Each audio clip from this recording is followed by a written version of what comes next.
السلام علیکم ورحمۃ اللہ وبرکاتہ۔ مشورہ کرنا کیسا ہے؟ مشورہ اس کی کیا فضیلت ہے، کیا اہمیت ہے؟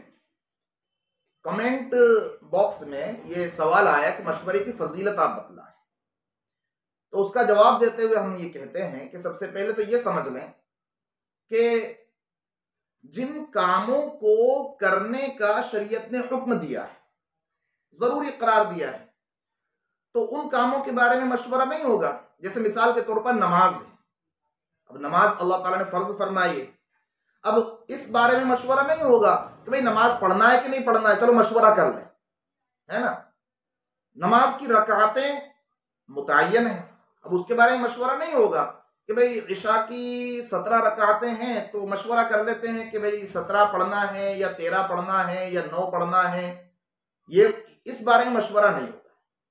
ہاں، جب انسان کوئی کام کرنا چاہتا ہے اور اسے سمجھ میں نہیں آ پا رہا ہے یا اور اسے بہتر سے بہترین کرنا چاہتا ہے، تو اس سلسلے میں انسان مشورہ لیتا ہے اور لینا چاہیے، اور جس سے مشورہ لیا جائے اسے امانت داری کے ساتھ مشورہ دینا چاہیے۔ المستشار مؤتمن، جس سے مشورہ لیا جائے وہ امانت داری سے کام کرے۔ مشورہ اتنا اہم عمل ہے کہ اللہ تبارک و تعالیٰ نے آقا علیہ السلام کو بھی فرمایا وَشَاوِرْهُمْ فِي الْأَمْرِ، کہ آپ صحابہ سے مشورہ لیا کریں، جبکہ آپ پر تو اللہ کا کلام نازل ہوا کرتا تھا، اور آپ نے صحابہ اکرام سے مشورہ لیا۔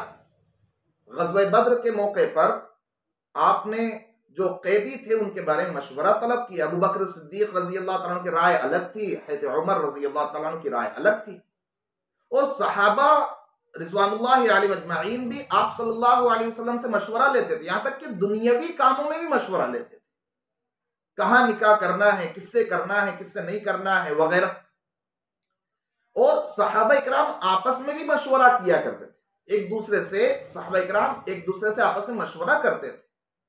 اور حدیث شریف سے معلوم ہوتا ہے کہ جو مشورہ کر کے کوئی کام کرتا ہے تو آگے چل کر بعد میں اسے پچھتانا نہیں پڑتا ہے، ندامت نہیں ہوتی، شرمندگی سے اس کی حفاظت رہتی ہے۔ تو مشورہ بہت اہم ترین عمل ہے، کرنا چاہیے، دینی کاموں میں، دنیاوی کاموں میں، گھریلو کاموں میں مشورہ لینا چاہیے، اور خاص طور سے اللہ والوں سے مشورہ لینا چاہیے، علماء سے مشورہ لینا چاہیے۔ علماء انبیاء کے وارث ہیں، قرآن اور حدیث کو سمجھنے والے ہیں۔ اللہ تعالیٰ ہم تمام کو صحیح طور پر مشورہ کر کے کاموں کو انجام دینے کی توفیق عطا فرمائے۔